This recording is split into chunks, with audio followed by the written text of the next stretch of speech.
Selamun aleyküm. Bugün miladi 1 Mayıs 2022 Pazar, Hicri 30 Ramazan 1443. Günün ayeti. Kendilerine kitaptan bir pay verilenlerin sapıklığı satın aldıklarını ve sizin de yolu sapıtmanızı istediklerini görmedin mi? Günün hadisi. Her bir maruf sadakadır. Tarihten haberdar olmak için tarihte bugün neler yaşandı hep birlikte bakalım. 1776 Illuminati adlı örgüt kuruldu. Illuminati, zihin kontrolü uygulayarak hükümetleri ve kuruluşları ele geçirerek yeni dünya düzenini sağlamak amacıyla hareket ettiği iddia edilen, monarşileri yıkmayı, dini inançları yok etmeyi, ulus devletleri ve vatanseverliği sonlandırarak sosyal düzeni altüst etmeyi planladığı öne sürülen, ancak faaliyeti ve varlığı kanıtlanamamış bir yapılanmadır. Ancak birçok yazara göre varlığı halen de devam etmekte olup, dünyadaki birçok siyasi, askeri ve ekonomik olayın sorumlusunu gizli bir örgüt olan Illuminati olarak gösterilir. Birçok tanınmış çocuk çizgi filmlerinde bilinçaltı mesajlarıyla beyin yıkama gerçekleştirildiği iddia edilmektedir. En sık kullanılan semboller piramit, tek göz, üçgen ve güneştir. 1889 1 Mayıs işçilerin ortak bayramı olarak kabul edildi. 1889 Alman ilaç firması Bayer aspirini üretti.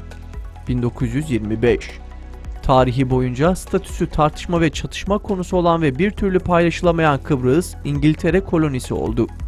1964 Türkiye Radyo Televizyon Kurumu özel yasayla özel bir kamu tüzel kişiliğine sahip olarak kuruldu.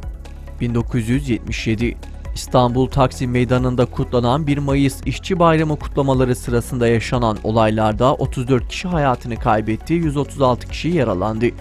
Olay tarihe kanlı 1 Mayıs olarak geçti. Olayla ilgili 350 kişi gözaltına alındı. 1984 Devlet Güvenlik Mahkemeleri 8 ilde göreve başladı. Verdiği olumsuz kararların birçoğu Avrupa Mahkemesi'nce Türkiye'nin aleyhinde sonuçlandı.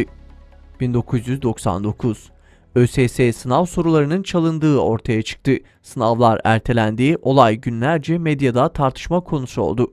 2003 Bingöl'de 6.4 büyüklüğünde deprem meydana geldi. 176 kişi hayatını kaybetti, 521 kişi yaralandı.